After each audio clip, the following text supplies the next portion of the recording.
pupunta tayo sa sayutihan. Maraming sayuti natin tanim dito.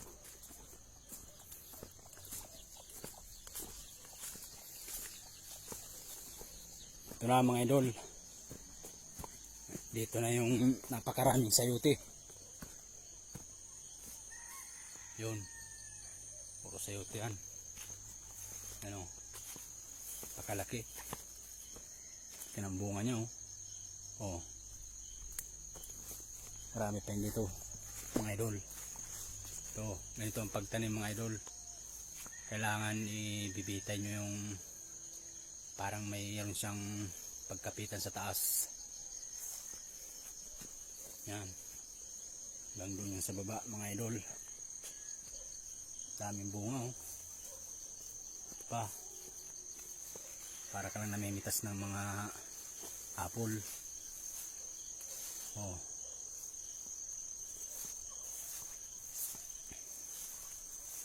Nalaki niyan mga idol. Dami yan hanggang doon sa baba. Sayuti yan lahat yan mga idol. Dami mga bunga niyan mga idol oh. Oh. Nasa taas lang sila.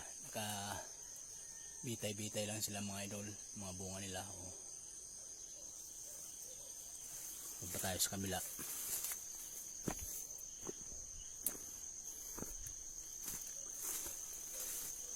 Yun mga idol oh. Napakaraming sayuti. Oh.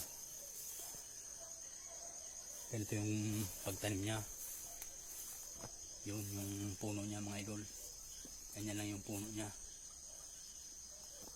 Tapos kagapang siya pataas. Oh. Kakalat na yan sa taas mga idol. Doon.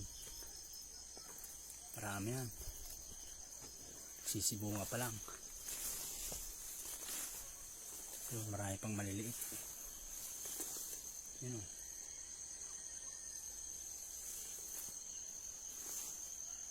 Ito, maliit pa. Dami mga idol. Hanggang doon pa yun sa baba-baba. Doon. Yun o.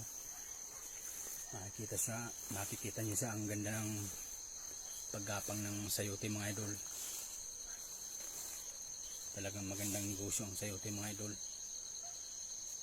Oh. Marami pa yun doon sa baba.